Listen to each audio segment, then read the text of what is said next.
Talk Jesus TV. We talk Jesus, we talk life.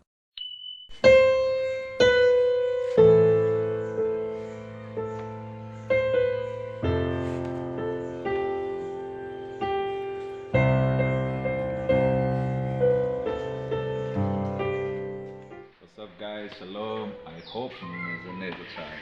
So, je nitwa David Antoine, Asanzwe ndi umucuraranzi, musicians, ngira mwabibonye. Hamaze bien qu'on fait quelque chose dans la vie. Naratawe kuko kwanje, mbayeho kugira izina rya Yesu rimenyekane. So guys, je ndabatumye kuri no page. Talk Jesus TV. Ndasubiyemo Talk Jesus TV. Put your subscribe on Facebook, YouTube, Snapchat, everywhere guys. So bless up. Ciao.